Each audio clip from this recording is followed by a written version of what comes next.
Hello ladies and gentlemen, welcome back to Tech Showdown. My name is Kevin, this is my co-host Teddy, and today we finally get to do an unboxing and overview of a Fury.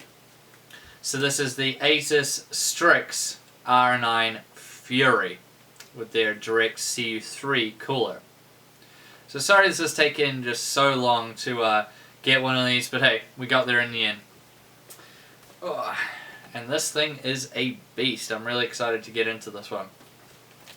So first, we'll start out like always talking about the GPU you'll find in this card. So it is the new 28nm Fiji XT GPU, which you also find in the Fury X and the Nano.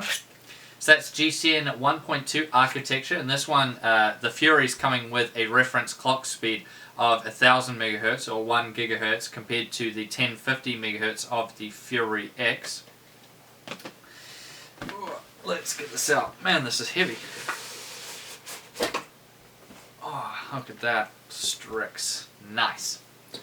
So it means it's coming with 3,584 shader units, which is a bit more, so this is basically a cut down version of the Fury X, so that's a bit less than what you get on a Fury X, which has 4,096 shader units.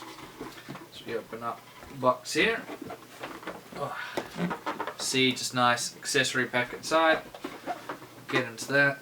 Oh, let's see what it comes with. So this is quite a high-end card, so you'd expect there to be some good accessories. I'd be disappointed if there wasn't. It looks like pretty standard stuff here. Sure we got everything. Yeah. So all we're seeing is a 6-pin to 8-pin adapter. What's this? Driver CD with their overclocking software on it. Okay, and a manual. Get you started. You'd expect a little bit more with a card like this, but hey, you know, it is what it is. So let's carry on then and get into this card some more. Oh, and that looks nice. That's massive. Man, this card is huge. Okay, let's get it out. Oh. So, as far as ROPs go, you're getting 64, which is the same as the Fury X, 390, 390X, all that fun stuff. Texture units wise, you're getting 224 compared to the 256 of the Fury X. There we go. Oh boy. This looks badass. Oh my goodness. This looks awesome. It's one of the coolest cards I've seen in a while. Now compute unit wise, you're getting 56 on the Fury compared to the 64 of the Fury X. Now TDP wise, it's coming with a 275 watt TDP, which is the same as the 390X, but of course with much more performance. Memory wise, now this is where it gets crazy. Oh my goodness. The die though. Wow. Look at that. Take off this plastic, eh? You guys will like this. Look at that coming off. Nice. There we go.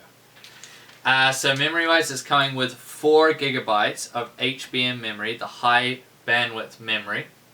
So AMD's been working on this for 7 years. It's quite complicated. I'll try and make it basic for you guys. So basically it's 94% smaller than GDDR5 memory with a much lower power consumption and an ultra wide bus width. So basically it works by stacking the memory on the GPU die itself via an interposer, and being so close to the GPU is what gives you that very high memory bandwidth and fantastic power efficiency. So that means it's coming with a 4096-bit bus.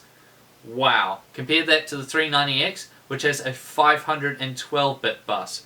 So just absolutely crazy there. That means you're going to be getting 512 gigabytes a second of memory bandwidth compared to the 384 gigabytes a second of the 390X. Now, let's go over... This card is just so big, guys. Let's go over the I/O then. Okay, this is just standard as. Standard. So it looks like... Whoa.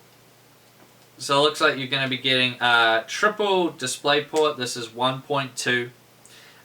Single HDMI 1.4. So not HDMI 2.0. Although I have heard that there is going to be an HDMI 2.0 adapter or something like that released sometime in the future. That may or may not happen, but that's just what I've heard.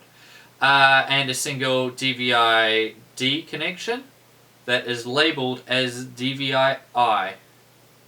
Yeah. Okay.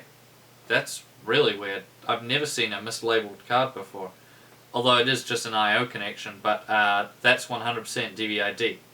So yeah, weird that they labeled it wrong. I've never seen that before. Okay. It's kind of thrown me off a little bit.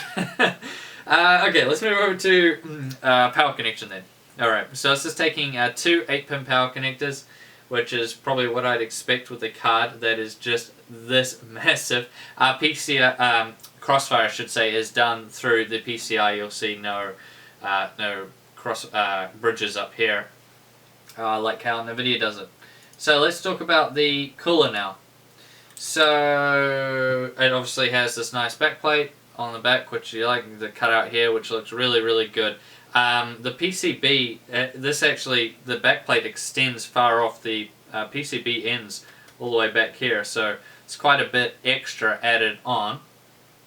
Now it's obviously a triple fan design, direct CU3, which is really cool, coming with this big 10mm heat pipe up the top. These aluminium heat sinks look absolutely massive. Oh my goodness, these heat pipes are just absolutely huge. And thick, yeah, aluminium heat sinks underneath, so that's really good too. Direct CU means the copper is actually touching the GPU die itself. This is coming with their zero decibel fan technology, which means these fans will all be turned off until it reaches a certain temperature, so it doesn't make much noise. I believe the Strix logo here will also light up. They've also changed their fans slightly, I believe, that they've changed the edges of the fans, which increase their maximum airflow, which is always a good thing. What else is it coming with? Oh, the 12-phase Super Alloy power, that's always good. So that just means better overclocking, more reliable card, and just overall better in the long run. You always want better components on your GPU. Gamer style, the armor protection, we talked about that. And of course their overclocking software, although these Fiji GPUs haven't really been known to being really good overclockers. So this card is looking to be pretty beast, and I'd be really excited to see how it goes. I tested the Fury X a while back. I'll leave a link to that video down in the description below. And that was quite impressive, I thought, but it didn't live up to the hype. It was still a good card, there's no doubting that, but it didn't live up to all the AMD hype that had been built up around it. So I'll be very interested to see how this one goes and what kind of performance it puts out. Now, a question for you guys. Now, obviously you're going to be doing a showdown with the Fury, but I want to ask you guys what you want to see this Fury go up against. What card? Maybe something from AMD? Would you like to see it up against a 390X? Or would you like to see it up against something from NVIDIA, maybe a GTX 980 or a 980 Ti? Let me know down in the comment section below. Just tell me which one you want to see up against the Fury in the Showdown, and I'll read through, and the most common one that people are saying, like a whole bunch of you guys saying, say GTX 980, then we'll do it against GTX 980. So I'll just read through and count up which ones people are saying, and we'll go from there. Now, I thank you all for watching this video. Please subscribe to Tech Showdown if you haven't already, and like this video. And as always, I'll see you guys next time.